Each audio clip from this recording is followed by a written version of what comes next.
about to do tonight is come here wearing a different hat than the one I wore last night. Last night, I was a tree farmer.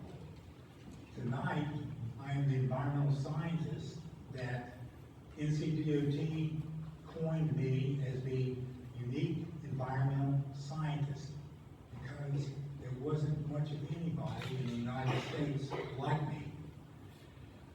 So I'm giving you some free advice.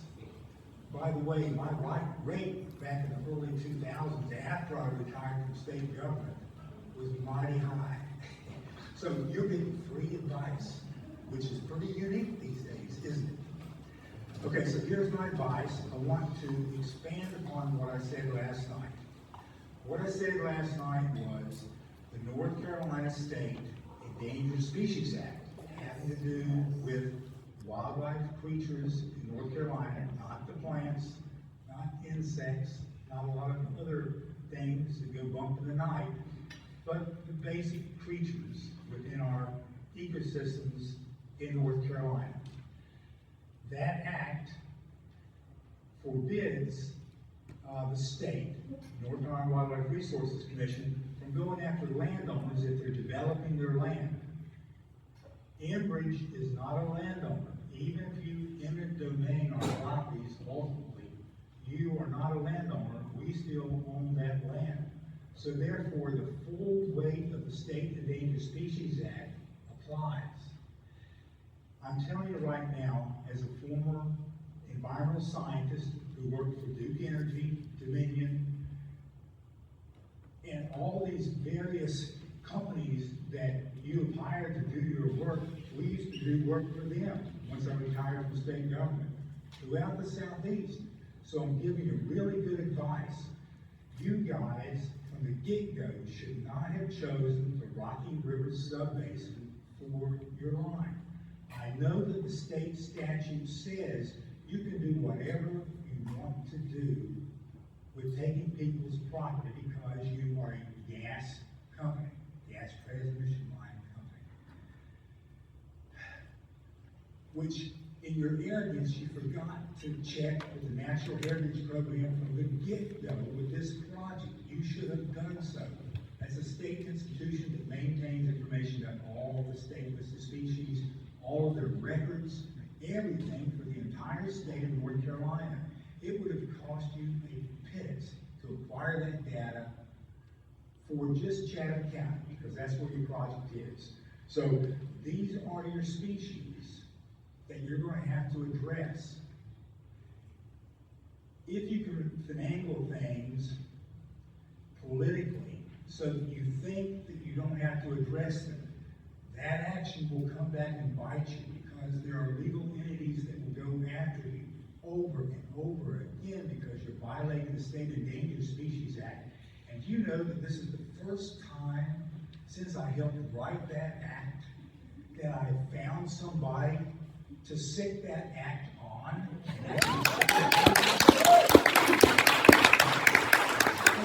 Our name starts with A for Alderman, and you guys sent letters out, I think in alphabetical order, and who happened to get one of those first letters? My family members, not just my wife and I, but others that own land on your pipeline. You don't have to explore alternatives because the state statute gives you freedom not to. You can do what you want to do, and you've proven last night and tonight that that's exactly what you're doing. You don't have an alternative that connects in with the 4-inch line, add another line besides the 4-inch line at Gulf, and tie into the 15501 line, and run it up 421 all the way using NCDOT easement. You could do that. Yep. But why do you run it through the countryside? Is it so that you can put in a compressor station on my neighbor's land, or my other neighbor's land, or on our land if you decide that you're going to eminent domain our entire parcel so you can put in a compressor station? That's the kind of fear that I have. So again, going back to that hat that I'm trying to wear, which is the consultant hat that I had for 20 years before I left that line of business. You need to look at this list county, 19 species. I'm not including the significantly rare species that the National Heritage Program tracks on its own. These are just the state special concern, threatened and endangered species. And I have a copy for everybody up at the table. So my advice again is, just like I used to give advice to Duke Energy when they had their 134-mile survey completed by us back, I think it was 2014, in the Dan River when they had the coal ash spill, I provided sound guidance to Duke Energy. I did the same thing with Dominion up in Virginia. The list goes on and on. I always told the truth.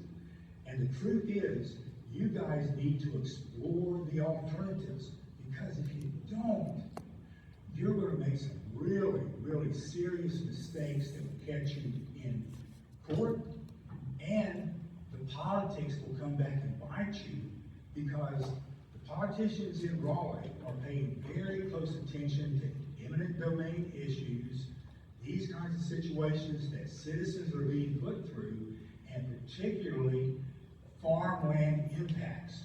As I told you last night, look at the 2025 Voluntary Agricultural District Statute that was voted in and passed and signed by the governor in 2025. It basically supersedes the statute that you guys are operating by, because you have to go through our county and through our ag board before you can really proceed. It will slow you down. It's going to make you miserable, because the public can weigh in on your public needs statement, which you're going to have to provide to that ag board, and you are also going to have to analyze and submit your alternatives documents. And I know that you don't have that alternative up 421, because you, as a corporation, a North American corporation out of Canada, you're arrogant enough to come into Chatham County and say, we'll do as we please, because we have a state statute that allows us to do it. So with that, I apologize for wearing multiple hats. I don't know which hat I will wear at the next meeting.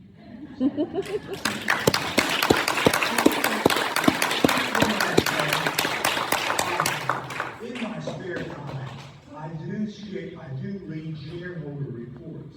I recommend that everybody in this room look at the 2025 Shareholders Day report from Enbridge, in which it forecasts what kinds of growth are going to occur internationally, on this continent, within regions. And let me just give you one example of why that line looks like it goes straight toward Moncure. And people ask about when did this happen that you decided on this? Let me read you this one thing. Remember, Ecotip is going to be using a lot of electricity. So, this is from the shareholders report. A 750 megawatt data center, Ecotip, load powered by natural gas could account for roughly 25%, round off, of the entire North Carolina power demand growth opportunity identified by Enbridge, with a midpoint at 25%. So for the entire state of North Carolina, Ecotip would take 25% of all the future gas load that's coming at you. That's from your shareholders report. And I stopped reading shareholder report a long time ago, so you need to pay attention to that.